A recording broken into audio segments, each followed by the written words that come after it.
বগুড়ার কাহালুতে ট্রাক ও পিকআপ ভ্যানের সংঘর্ষে 4 জন নিহত হয়েছে। সকাল 10টার দিকে বগুড়া নওগাঁ মহাসড়কের কাজীপাড়া এলাকায় এই দুর্ঘটনা ঘটে। নিহতরা হচ্ছেন পিকআপের চালক এবং হেলপার ও 2 মাছ ব্যবসায়ী। বগুড়া ফায়ার সার্ভিসের কর্মকর্তা জানান, নওগাঁয় মাছ বিক্রি শেষে পিকআপে ফিরছিলেন ব্যবসায়ীরা। সকাল 10টার দিকে বগুড়ার কাহালুর কাজীপাড়া এলাকায় নওগাঁগামী একটি ট্রাকের সাথে ওই পিকআপের সংঘর্ষ হয়। এতে সেখানেই প্রাণ হারান পিকআপের চালক, হেলপার এবং 2 মাছ ব্যবসায়ী। দুর্ঘটনার পরপরই ঢাকা নওগাঁ মহাসড়কে কিছুক্ষণ যানবাহন চলাচল বন্ধ হয়ে যায়। পরে কাহালু থানা পুলিশ ও ফায়ার সার্ভিসের কর্মীরা পরিস্থিতি নিয়ন্ত্রণ করে। পুলিশ জানিয়েছে, নিহত 4 জনের মধ্যে একজন ময়মনসিংহের লুৎফর রহমান, বাকি 3 জনের পরিচয় এখনো পাওয়া যায়নি।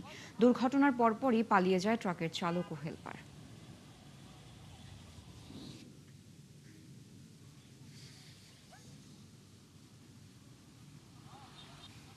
পিকআপটা ওভারটেক করছে, ওরা আসা ব্রেক করছে, বড় গাড়িটা খুব ব্রেক করছে।